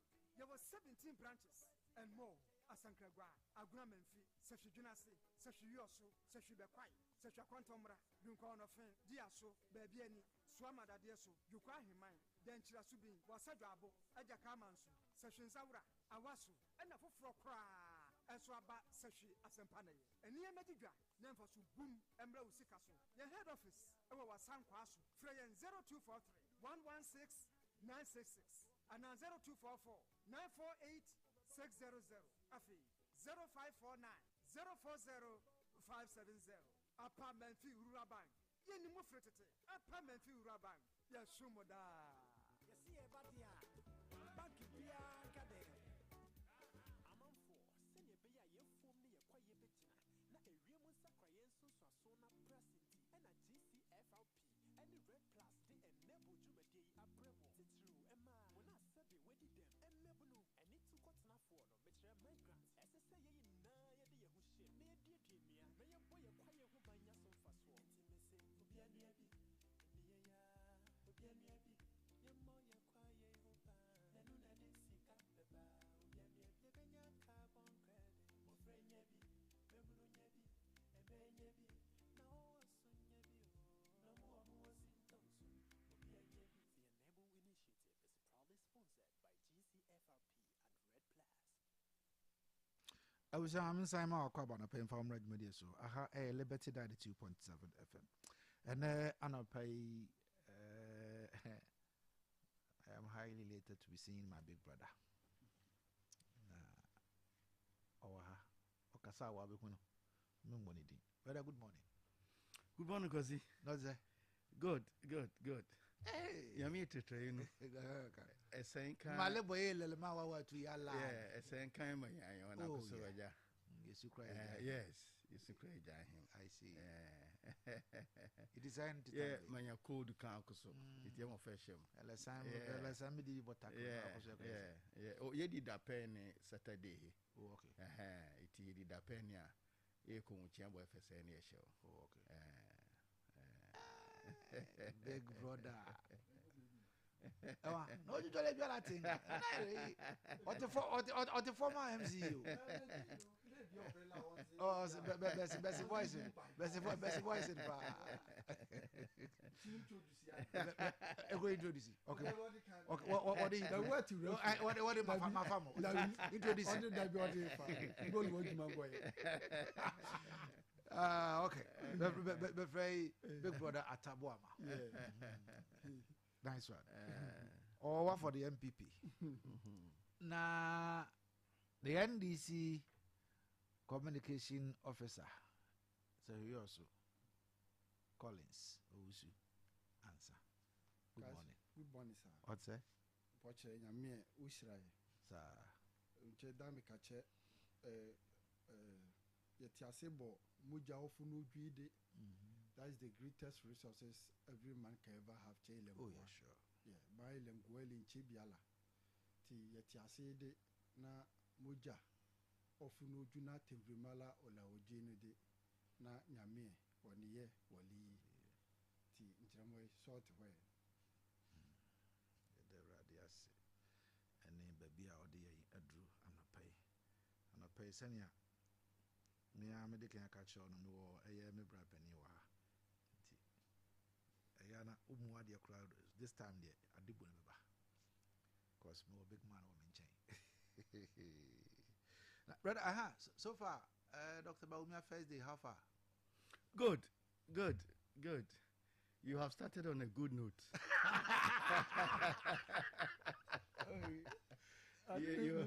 You have started on a good note because if you are going to talk about the next president of the Republic of Ghana after His Excellency Baumia, then you are telling something which is very, very important. And you have started on a good note.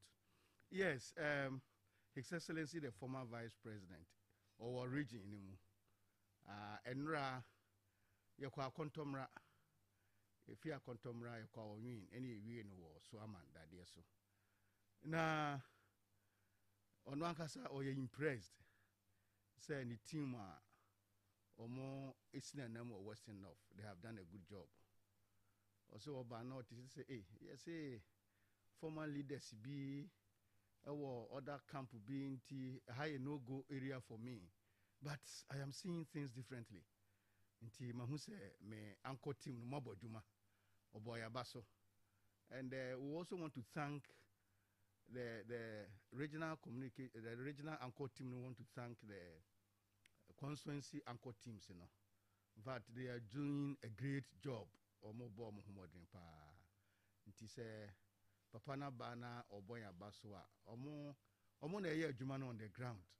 Omo no coordinators at the electoral area. Inti ye bo constituency anchor teams ni nyina baso. Omo no coordinators. They are doing a very great job. Now, kwasi papa no ninsema wo kano. In fact, it is consistent with history. Share say yeah politics we should be guided by political history. You want to be what's unless it's a person ujitum. What's history backs Dr. Mahmoud Bawumia. Oh yes. Inti told the beer normally be you don't have to worry yourself. Well a contest. The other four now or more contestants they have the right to do so. But normally be probably they just want to have some experience so that going forward also you sue no ako omanim. What history am I talking about? When you say President Kufuor or contested His Excellency former late your friend say J.J. Rawlings. President Kufuor enya 39% 1996. So okay. 39%. But the TISM fan ko bi no na owo factors bi a mpanfo say ubo okashira na yeso awo. President Kufuor ni home baby otunaba onwene ni constituency onwene MP. Ashanti region MPP won the region. Inti so oka say the year 2000 yemfa Kufuor nko bi wa there was the basis wa boni kashire nti ese swano. Bawumia today the same thing. 2024 he won his polling station, he won his constituency. Dr. Kabiru and Oye MP Wale and he won Northeast region. It is similar to Kufuor. He has the basis of Boni Kashiri. That is one historical fact. Let me give you another historical fact. Where both MPP and DC, we follow that history. MPP and DC, we follow that history. Mama, one historical fact. Another is that J.J. Rawlings contested Kufuor 1996. Kufuor lost. When J.J. was exiting power, Kufuor became the president. Meboa, fine. And J.J. didn't Nachija Kufuor. However, Kufuor contested with Atta Mills. When Kufuor was exiting power, because Atta Mills had contested Kufuor, Kufuor had the power no mahwine. Atta Mills. What you say? Mahama one Akufo-Addo. Omo ye contest 2012. Akufo-Addo lost. When Mahama was exiting power, Odema Akufo-Addo. When Akufo-Addo was exiting power, One Mahama contested, Odema Mahama. You look at the trajectory. I'm giving you historical fact. Now, Mahama has contested with Bawumia. So Mahama is exiting. So per the logic, who is coming? But per the logic, someone will say, we're 8 years. And this time is 4 years. It doesn't matter. It matters. Listen. Because there is a difference. A simple logic. Oh, I understand you. But I'm also asking a question. No, Mahama is exiting. Whether it's 2 years or whatever, Mahama is exiting. Okay. That is the logic. Once the exit comes. Exit. I'm talking about the exit. Okay. JJ exited and gave it to Kufuor. Kufuor exited and gave it to Mills. Right? Yes. Until Mills exited, but through death. Yes. And we buy. Yes. Until Akufo-Addo took over. when first Mahama constitutionally exited. Mahama, very good. Now Akufo-Addo has given it to Mahama. Yes. I'm talking of exit. Okay. Now Mahama is exiting. Who contested with Mahama? Bawumia. Bawumia, yeah, correct. So if Mahama is exiting, it should be Bawumia. That is it. That is the logic. Okay. Collins. No problem. Into Mama historical facts. Oh yeah, sure. Mama Bakon regarding say Ubo Washi or Kashira. Yes, and yes, Kufodie, one ne polling station, one the constituency, one in the region. Bawumia same. That's one historical fact. Mama historical fact about exit. Logically, it follows a data. A data. Inti we are denya. Now that Mahama is exiting, obi or contest no obeba like it has happened previously. I don't know. It is a forecaster.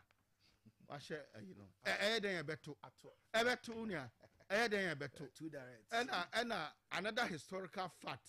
A battery winning and say nobody has won it the first time in Ghana. Sure. Nobody. Sure. That's another historical fact. It mama with 3 chronological historical facts. Okay. It cannot be disputed. Bruni say indubitable. It means say bibia we should be guided by history. Ninyina chino. Wako jina mango diase. Mango naso poso pebiedi. Ujina mango dianase no. Otre wonsa utiminya mangwa abrekama atidi. Will you go and look for a stick to go and plug the mango? Oh no. Because utre wonsa ukutabimu. Yeah. What you say? Intina because say with all this analysis no. Uwo mu na one Bawumia contest. Are good. You just want to build your CV. Say so come 2028, 2029 we'll swear in. Inshallah. Collins. Kayaso. Yes, sir. Yo, Kayaso me dasi na mami you so ekwan we so enche regional executive for nyina. You are Big Edu, the champion chairman, 8-1 chairman. But in executive for nyina no, and penso mami chi omu. Me chi omu isu de na mba constituency executive. You are Patrick Queen, see the boy Edayano. And so an penso edin chiasronku e mano any executive for nyina. Me through honey so na me back communicators, the serial callers and the testers. Kaso Juma said there be a say, ye will be beer ya yakoday, a communicators, serial callers and testers, and the kuta the party no. Intimania a quine anopai dear, my fa a chia, sronkum and moon, Marian so dear. Now your branch executive for your answer and penso we tramucruci, and no Omaje bra, 8 year and penso. Michiaum. Okay, so there's a program be a basso, the National Sanitation Day, no, basso, Yamia Duma, that is Thursday, and a Beshas here with all the 6 zonal council in now Thursday, New Year school for and a bedi can ashas here the clean up exercise. Thursday, new free why a beco Saturday, no see you move sorry Saturday, SD, and then da a euphony in so Saturday. So beba abeye clean up exercise no. If you Saturday ni so ye beko Sunday eya Christopher ya some Sundays ni nyina ni so no ye be pia bonten na ya beye ye kuro ni so na say ya be prepra ye monten so esan say wuyi nyamso mpa efiri ho a ahonidie nso ena ho nti ma me use platform we na me emfa enkaika ye ho say nyame bo a Thursday e o chenchi no ye be sha ase with the National Sanitation Day up to Sunday na etimi aprepra ye bonten eni ya fiafim kaso na anupai me wo for panyin wakasa na media anupai de me ni candidate bia me ton no na obi nka se pudu nhi na ehye so a ye nyina ye bedi ne dwo ewura Bawumia e na oka na asemi so de some 4 chronological data bi agu ho a favor Bawumia. Once MP before now, sometimes they do some cherry picking analysis. How? A favor no, say favor the candidate. But then say we are the whole kasa. Yes. Near favor now so. Yeah, that's the but the because real factor car near AC 1 year and come near 2 na kwada near bomb. you have three types of truth: your truth, my truth, and the real truth. So the real truth must be always. And what is the real one? And the real truth is in 1992, when the contest my MPP, Adubuahe didn't know how many times. What?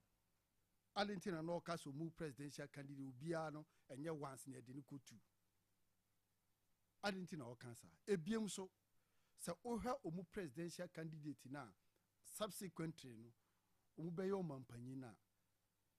In their previous election before so the gap difference and the parliamentary gap on the say. Uye raba umiani akufo adwa bunchiwi amamu boni we. In less than 9 months ago, we are now your vice president. Or can be say, Yatwa Bano, Rollins, or can be say, Yatwa Bano, Rollins in 1996, and now 2000 or any conforming or handing over. And I could also handing over my Atamils. And unfortunately, yes. And so constitutionally, Mahama took over, and he also handed over to the president.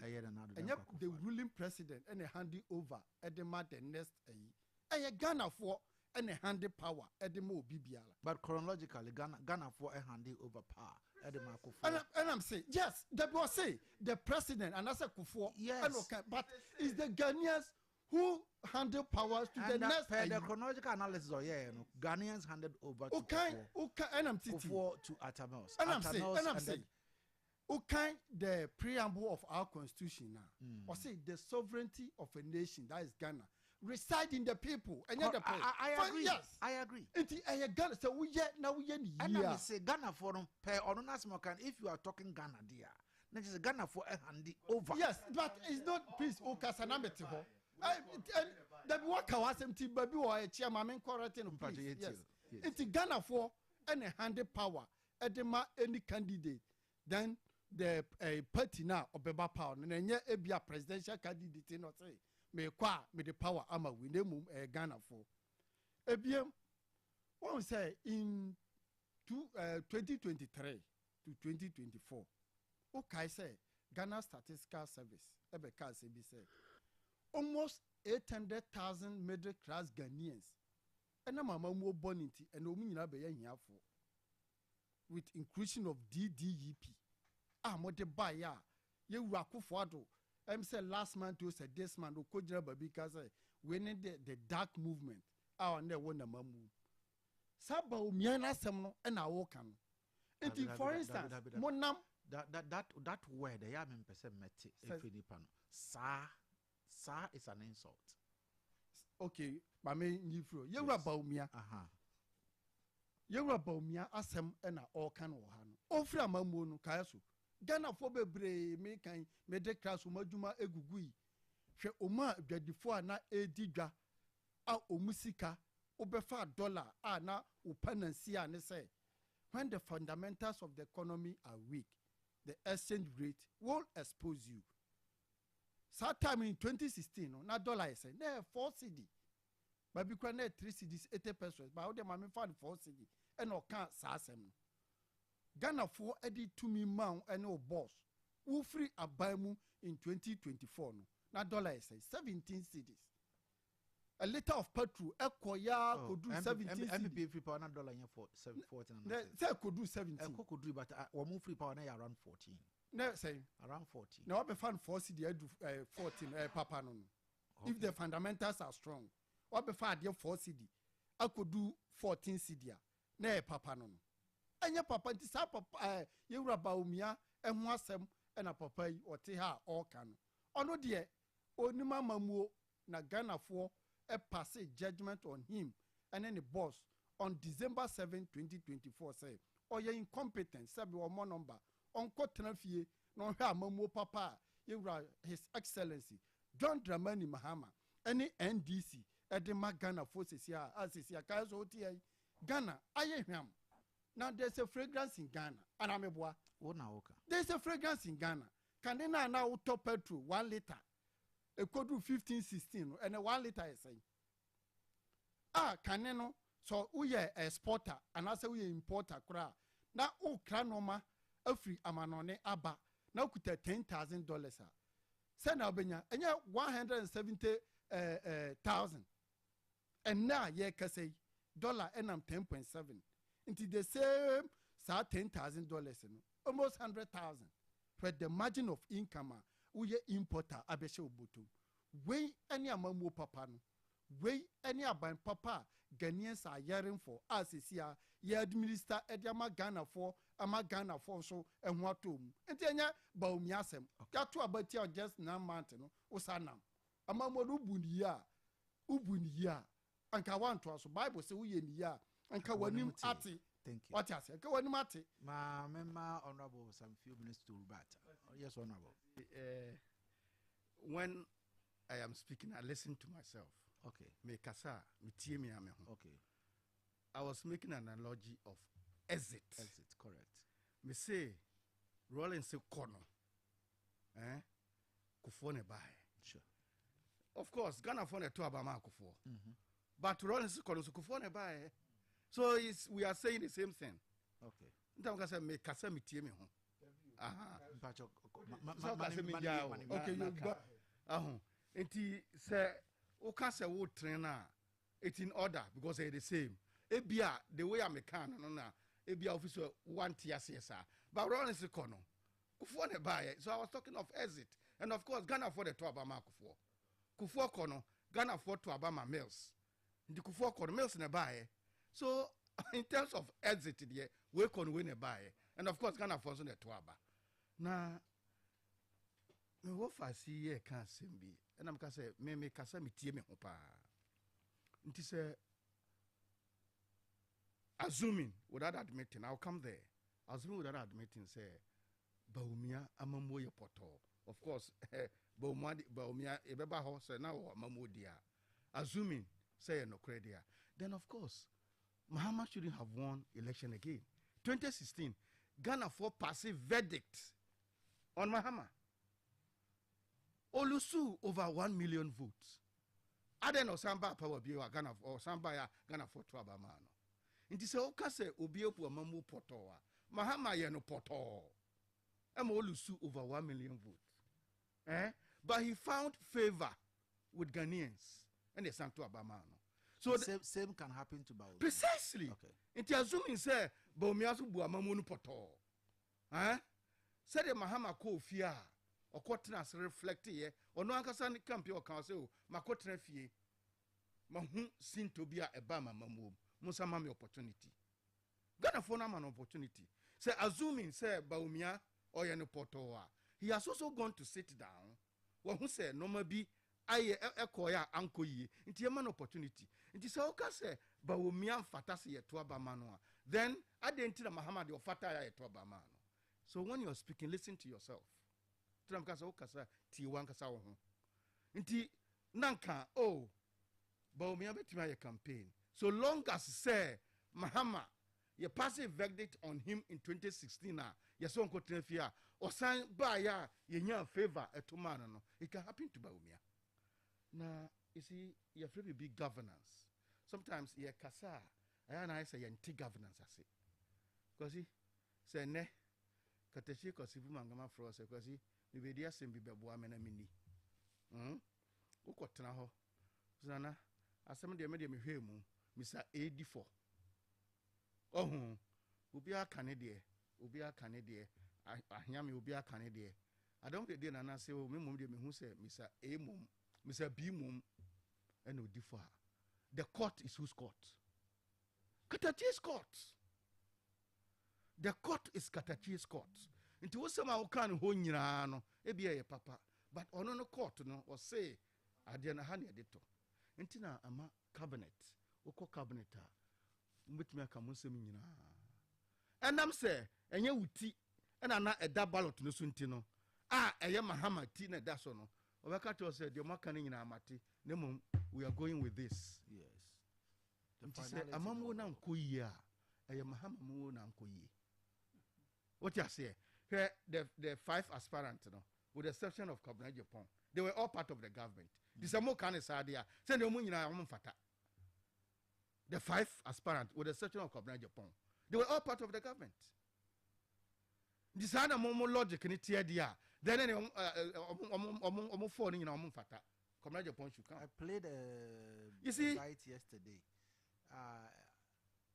It's on Ayabawumi, and then somebody was saying, say, we have 11 players on the football pitch. The number one is the goalkeeper. We played the football match. We lost. Why are we blaming the goalkeeper?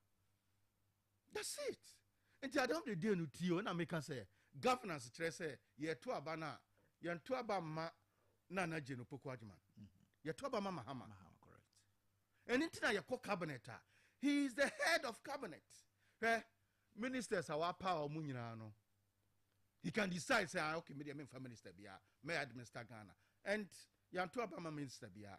And that is why last week, no, within the weeks, what year, the president, the secretary to cabinet. Yeah, that directive. What is that directive? Yeah. Or say, the beer cabinet engine to muno, we are minister. Don't go and say it out there. I didn't try. And why me minister? Say me to me I can't pay. But the power direction comes from somewhere. Sure. So cabinet secretary some more can you know. And you to me the can you president now sumano. President is say BBI yen to no don't go and stand on any platform and mention it. What amount to me? So the buck stops with the president. It is a mambo ya you can't blame na opoko ajimai. Ono ni tini ballot so. Okay say ye presidential candidate. Na say be ye vice president. What in some moment comes so at the end of the day we can suggest to the presidential candidate. Nemum ono and obey you obi obetimi na ye adwuma. At the end of the day, you may have all the lofty ideas. Moko cabinet, na president say, when I tell you, his secretary director no. I did when a person here. President said there be young coho. You be funny say. Until the government is Akufo-Addo government. The government is Mahama government. Bibi anko here, you don't hold any other appointee responsible for your Abama omo. That is governance. So one thing governance as here, and I'll be mu Jenopoko Ajiman. And I'll be blame your friend saying whoever your man appointment. So those blaming Dr. Mahmoud Bawumia on any basis? It is misplaced. Wow. It is misplaced. Your man Jumano. And unia your group dynamics. So we group more. You will know be you don't say it. So you're disciplined and courteous. What happens within the group? See a quatrasi. Na majority ni say ni eko na cabinet your friend say a chairman who is the president or say no even though majority ni say but me say yenko ni say ya obi to me ma out me can say your call you know yes say na president say nobody will come out to say that obi ama me can okay what the president says it what works because na ya to abama no me no me no yekoto aba no ye de yensa etimu ma de niti that's all no. You are saying you're not calling any basis. Blaming Dr. Mahmoud Bawumia. And maybe so say. Maybe so say. Nana froze about precisely. Yes. And that is what governance says. Ooh, okay. That is governance. And until now, me say cabinet. The head of cabinet is the president. Yes. Even Krano, the Council of State, advisory capacity. Omutu president for. He can decide to take it or leave it. Not, yeah, sure. Until you cannot blame anyone. President Eton is a friend is Omebuano. The vice president or Tunisa friends be Boame. A minister or Tunisa be Boame. So many. So we should blame Akufo-Addo. Oh yes. Wow. Blame Akufo-Addo. And Bibian Koyenswa blame Mahama. We need to be the next baton Emma the next one and what I want to say with me over me a bear dream say power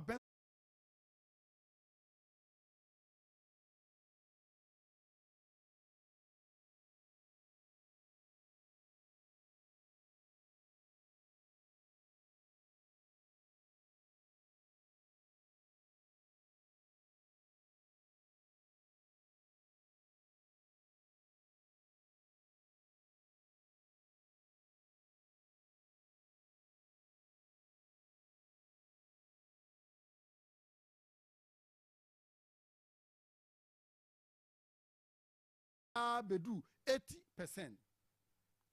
Ebiam corruption.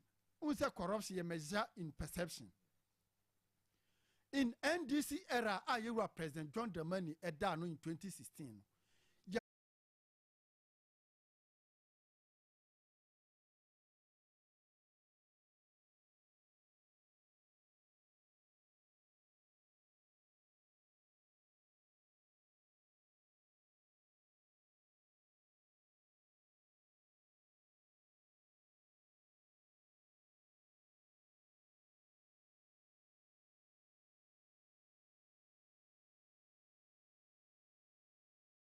Our covet ahodoɔ no nyinaa bi nti wohia ɛyɛ construction ho nneɛma anaasɛ building ho nneɛma deɛ for wɔni ɛkyerɛ ɛyɛ generic block factory wotɔ nneɛma ɛwɔ wɔn aso yɛ a wɔmɛtumi ɛde agu kam ɛde akɔ akɔgya wo free abra obia ɛnyɛ wo hwee bra ɛyɛ generic block factory na wɔn nso so bɛgye wo blocks kɔsi wo dan wobɛhu ne yɛn ɛwɔ anwea kwantempɔn no so yɛbɛn Rock East Guest House wobɛtumi afrɛ yɛn 0240 ɛhɔnom nko a ɛna woba wobɛnya blocks wɔ pa atɔ sɛ wopɛ car so atɔ ɛfiri ɛyɛ amanɔne a wobɛtumi afrɛ generic na ɔbɛgye wo so God is able enterprise wɔmo se wɔmo de akuafo agye nkɔ organic fertilizer de abɛdwa so ɛno nti wo a wohia ɛyɛ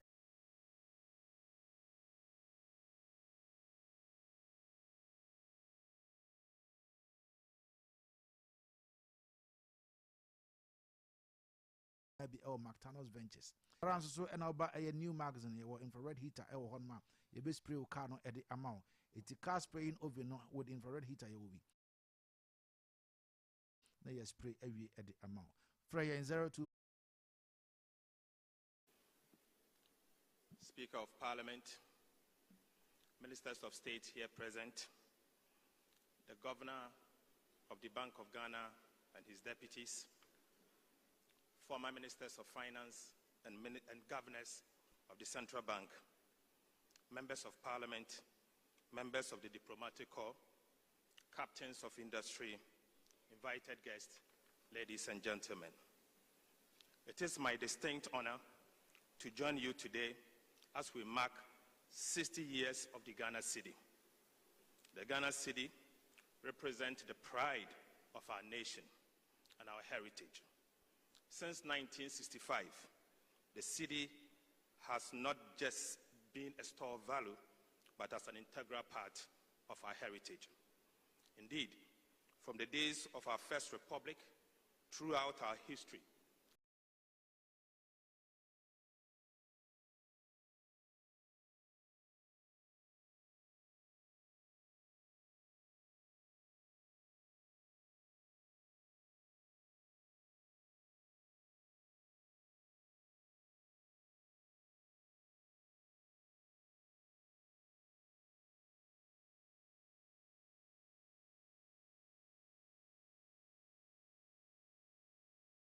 it has been a medium of exchange, facilitating trade, transactions, and connecting our people. For 60 years, through cycles of inflation, devaluation, redenomination, and recovery, the city remains the symbol of our national sovereignty. It has indeed endured. It has evolved and remains the only legal tender of our dear republic.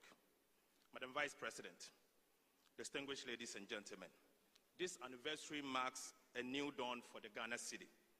The theme for the city, 60 years of the city, the symbol of our sovereignty.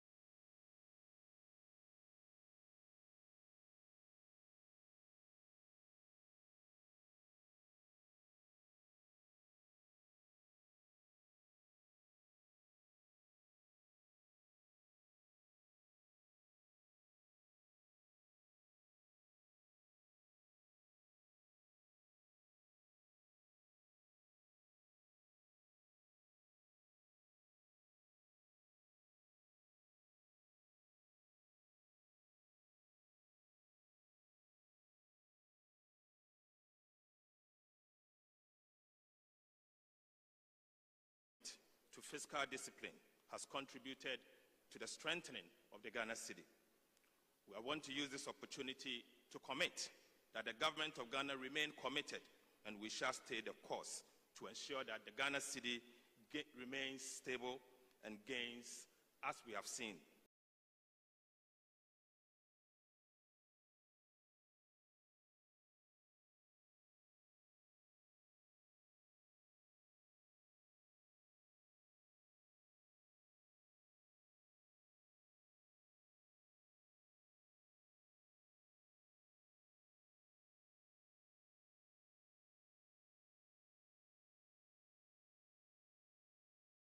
Particularly the pricing of goods and services in foreign currency, the US dollar. Let me use this opportunity to once again stress that